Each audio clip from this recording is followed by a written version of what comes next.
That appears to be you passing vote of no confidence on your party's policies and management of Delta State. Nonetheless, with your orientation as an engineer, a scientific and a practical discipline, quite succinctly, what will your ideal developmental agenda and purpose-driven Delta State look like?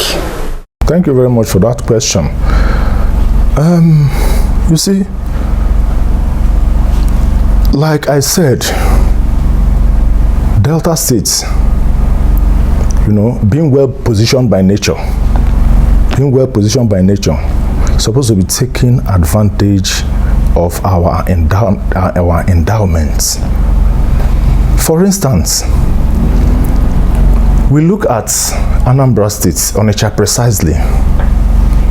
The volume of trade that is going on in Onitsha, the volume of economic activity that is going on in Onitsha, and Delta State being the closest, Asaba being the closest to Onitsha, even closer than some of the Anambra towns and villages to Onitsha.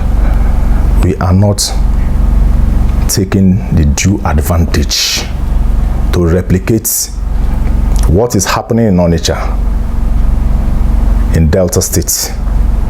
It's worrisome, it's worrisome.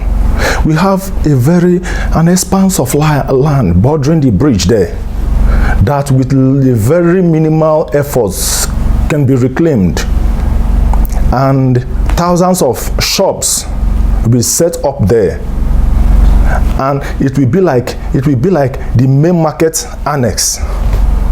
A lot of them that own shops in Onitsha, they will come to the place to have a shop. A lot of Deltans that wants to do business will also have the availability of those to do business.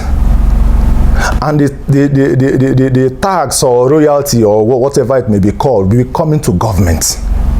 But again, government has not looked to that direction. Onitsha, where it is positioned, a lot of people come from Benin, from Warri, from Ondo to do business in Onitsha. Can you think of if we have such markets, at the bank of that river, close to the bridge? Would there be any need for these people to cross, to go to Onitsha, to buy their goods? They will eventually stop here, and you see business activities. Why am I emphasizing on all this? These are stimulants to economic growth. You do not want to talk about economic growth if you're not talking about improving your industries, building industries. What of trading? What of agriculture? You understand? These are stimulants that brings about a viable economic growth, and everybody will benefit. Individuals, governments, everybody will benefit. It should not be civil service. Okay, now think about it. The last time that civil service gave job was around so many years ago, during the time of Uduaha. This administration, maybe for one reason or the other, didn't want to continue. They dropped, not until recently that about 1,000 and were recalled. And since then now, there has not been any civil service employment, because it is not something that comes often. There has not been employment. It means that a lot of people that are also looking out for civil service job that have graduated for more than 5-6 years, they are still redundant. They are not employed. They are either, catering on their own or the other. So what is the responsibility of government to seeing the economic viability of its states? So this is what we are talking about. Like I said earlier, we are not saying this to berate anybody, but we want Delta State to be what it should be. by the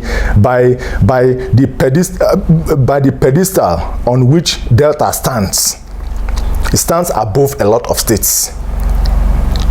It is not with pride that I'm mentioning states like Jigawa, Ekiti. It's not with pride. You understand? Let us say we want to channel our internal revenue, Delta State internal revenue, to building of industries, doing real empowerment, building of industries. It's a feat. We achieve a feat that other states cannot even think of. So the resources are there, both human, material, and financial. We have it. We are privileged to have it above some states. So let's deploy those resources to purposeful achievements.